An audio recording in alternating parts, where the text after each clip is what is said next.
nom est Mika Guerrier. Je suis un professionnel de la critique du poulet frit et accessoirement, dans mes temps libres, je suis animateur, chroniqueur et journaliste, surtout sportif. C'est vraiment important pour moi de s'impliquer en santé mentale parce que c'est quelque chose d'un peu tabou.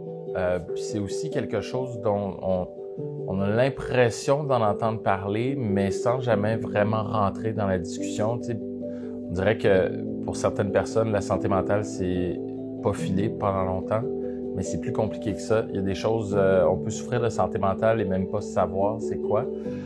Puis parce que la santé, de manière générale, c'est important, mais la santé mentale, on la néglige alors que c'est le moteur de tout notre système, tu sais, d'être équilibré, d'être bien, puis de savoir également ce qui nous arrive aussi. Puis c'est ça. Puis pour moi aussi, c'est une manière de m'impliquer tout simplement, puis de redonner. Puis il y a un besoin de ce côté-là. Puis il y a un autre aspect dont on parle très peu, c'est que chez les communautés culturelles en général, la santé mentale est assez tabou. On parle pas de nos problèmes, on se plaint pas, on veut pas. On associe ça rapidement à la folie. C'est le mot qui vient en tête, alors que c'est tellement plus complexe que ça. Puis si je peux aider juste à démystifier un peu, puis juste à montrer que consulter, là, ça veut pas dire que ça va pas. Mise en contexte, moi j'ai consulté à un moment donné pour mes 30 ans, je me suis dit je vais me payer un psy. Puis quand je l'ai dit à mes parents, ma mère qui est travailleuse sociale a fait comme c'est cool, tout le monde devrait consulter dans la vie au moins une fois. Puis mon père a fait comme voyons, qu'est-ce qu'on te fait? Fait que mais je réalise aussi que ça n'a pas nécessairement rapport avec la culture, mais aussi avec le fait d'être un homme versus une femme aussi. Juste les statistiques, les femmes consultent presque 2 fois plus que les hommes. Je pense que aux dernières statistiques, en tout cas, qui datent de 2016, c'est 14% de femmes, à peu près presque 15%, puis les hommes, c'est autour de 8%. Fait que pour moi, juste ça, juste de démystifier et déstigmatiser ce que c'est la santé mentale, pour moi, c'est hyper important. Les réseaux sociaux, pour moi, ont un grand impact sur la santé mentale en partant sur les jeunes. On parle beaucoup des jeunes. C'est vrai parce qu'on est à un âge où on est plus influençable. Puis les réseaux sociaux, mine de rien, c'est assez récent. Donc, les jeunes qui ont 15, 16, 17 ans, c'est la première génération à être confrontée à ça ou à devoir vivre avec ça. Puis les études là-dessus sont pas encore très étendues. Il y en a. On sait que ça a un effet, mais on n'a pas encore d'études assez élargies pour savoir comment intervenir exactement. Mais d'un point de vue personnel, je me rends compte que même pour moi, parfois, les réseaux sociaux, ça peut être toxique. Non seulement c'est addictif, mais en plus, on a tendance à se comparer toujours. Mais ce qu'on oublie, c'est qu'on montre seulement le beau sur les réseaux sociaux ou surtout le beau sur les réseaux sociaux. Même moi, ma façon de gérer mes réseaux sociaux, c'est que je partage des trucs un peu niaiseux, je partage les trucs que j'aime, je partage les moments heureux de mon existence, mais je partage pas les moments où c'est plus difficile. Autant dans ma famille que personnellement, quand je fais un peu moins bien. Moi, le mois de février, c'est toujours difficile pour moi. Il fait moins soleil, jaillit l'hiver, il fait froid, l'hiver est long, mais j'en parle pas sur les réseaux sociaux. Mais ceux qui me connaissent, à qui j'en parle, le savent, mais je le partage pas. Fait que de l'extérieur, les gens pensent que tout va bien, hop la vie, tout est cool. Mais dans les faits, oui, j'ai un petit down, puis je dois aller chercher ce qui va pas, ce qui me dérange, puis c'est ça. Puis heureusement, j'en parle parce qu'avec le temps, j'ai appris. Mais j'ai appris parce que j'en ai parlé. Fait que, ça fait boule de neige. Puis finalement, maintenant, les mois de février sont pas mal moins pires qu'avant. Tout le monde parle d'équilibre. L'équilibre, c'est quoi? Tu peux travailler vraiment beaucoup, mais tu peux pas travailler au détriment de ta santé ou au détriment du temps que tu as pour toi. Puis le temps que tu as pour toi, il peut être hyper productif, mais il peut être surtout réparateur aussi. C'est que les réseaux sociaux, c'est vraiment le fun, c'est vraiment cool, on peut s'embarquer là-dedans très vite. C'est le fun de mettre une vidéo, puis d'avoir 1000 likes, puis c'est le fun tout ça. Mais qu'est-ce qu'il y a en arrière dans la vraie vie? Moi, j'allais à une école privée quand j'étais jeune et des choses, moi, souvent, on venait d'un milieu pas défavorisé, mais on n'était pas riches. Mes parents ont sacrifié beaucoup de choses pour m'envoyer à l'école privée. Puis, il n'y avait pas une envie, mais il y a toujours une question de comparaison aussi. Tu regardes la vie de tes amis qui ont des grosses baraques. J'ai beaucoup d'amis qui habitaient à Ville-Mont-Royal, à Outremont. Moi, j'ai grandi à Parc Extension. Fait que tu te compares, veux pas, mais à un moment donné, tu te rends compte que d'avoir une grosse maison de piscine, partir en voyage tous les 6 mois, faire des longs voyages à Noël, puis l'été, ben ça apporte pas nécessairement du bonheur. Tu sais, j'en ai plein d'amis, ou j'en avais plein d'amis qui étaient pas nécessairement heureux parce que ben ils avaient pas nécessairement l'attention de leurs parents, c'était pas harmonieux à la maison, il y avait... Fait que, ayant eu la chance de grandir un peu avant les réseaux sociaux, tu te rends compte que ce que les gens montrent, ou ce que même toi tu montres aussi, c'est pas toujours la vérité. C'est pas toujours vrai. Puis les réseaux sociaux, moi, c'est ce qui m'accroche, c'est que on martèle beaucoup le fait que c'est pas la réalité, mais on dirait qu'on le réalise pas.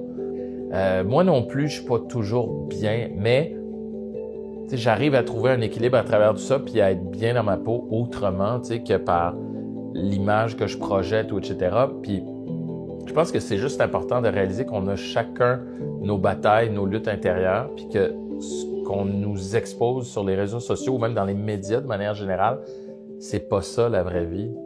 On vit pas toujours tous des drames, mais on vit pas non plus toujours tous des moments heureux. Puis je pense que c'est important aussi de le dire puis de mettre la réalité. Puis c'est pour ça que des fois je mets des niaiseries. Tu sais, j'ai mis l'année passée, du passage de l'année de 2019 à 2020, une photo du jour de l'an. J'étais à la plage avec ma blonde, des amis, mais ma petite faisait une crise, tu sais.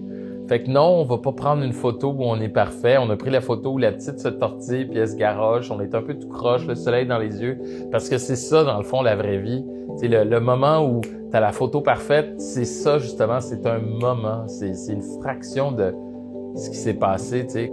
Je pense que juste de montrer la vie de tous les jours puis de juste pas trop se prendre au sérieux non plus, tu sais, de pas prendre justement tout ça au sérieux parce que ça demeure, tu sais, on parle de médias sociaux, il y a le mot média dedans. La seule différence, c'est que ça se fait d'une personne à une autre, puis ça se fait à travers des gens qui sont plus connus, d'autres moins, les membres de la famille, etc.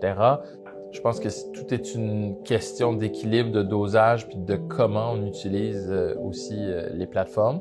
Il y a des gens qui ont décidé de faire du bien, tu sais, de faire des chaînes de bonté, si on veut, mais il y a aussi des actions concrètes au niveau de la sensibilisation pour toutes sortes d'enjeux, que ce soit la santé mentale, l'environnement, la pauvreté, tu sais, de réaliser qu'il y a beaucoup de gens précaires, tu sais, autour de nous, puis un des phénomènes qui est de plus en plus grandissant dans les pays occidentaux, c'est les gens qui travaillent, mais qui sont pauvres, ou qui vivent en bas du seuil de la pauvreté, mais qui ont un emploi. Puis ça, c'est un peu invisible. Je pense qu'à travers les réseaux sociaux, on peut partager ça, on peut partager des histoires.